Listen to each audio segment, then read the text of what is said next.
បងប្អូនថ្មីមែនតែនបងប្អូនមកទឹកតែខ្ចីញ៉ាញ់តែម្ដង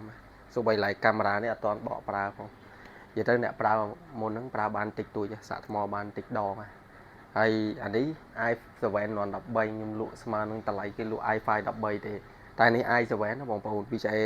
Intel Iris បាទ VGA ជាប់ស៊េរីថ្មីអញ្ចឹងបងប្អូនយកទៅធ្វើ graphic design អីប្រើបាន smooth ដោយសារ VGA Iris ហើយជាមួយនឹង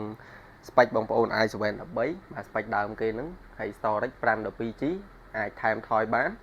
RAM 16GB នៃ spec ដើមរបស់គេអញ្ចឹងយកមកប៉ុណ្ណាខ្ញុំលក់ប៉ុណ្ណឹងសំណុំតែម្ដងអេក្រង់ 15.6 អ៊ីងបងប្អូននេះមានណាំ lock អញ្ចឹងបងប្អូនយកទៅធ្វើគណនីអីក៏ស្រួលដែរហើយបើយកទៅធ្វើ graphic design អីក៏បានដែរហើយនេះបាន i7 13បងប្អូនតម្លៃធានាពិសេសតម្លៃពិតជាពិសេសបងប្អូនហើយស្អាតដែរនៅក្រៅបងប្អូនអាចមកមើលបានគឺស្អាតតែម្ដងនិយាយទៅសាច់អាឡូងរបស់គេមកដូចបើកប្រអប់មកហ្មងនៅអាឡូងតែម្ដងថ្មីខ្លាំងហ្នឹងអញ្ចឹងបងប្អូនត្រូវការអាចតាក់ទងបានមានតែមួយទេ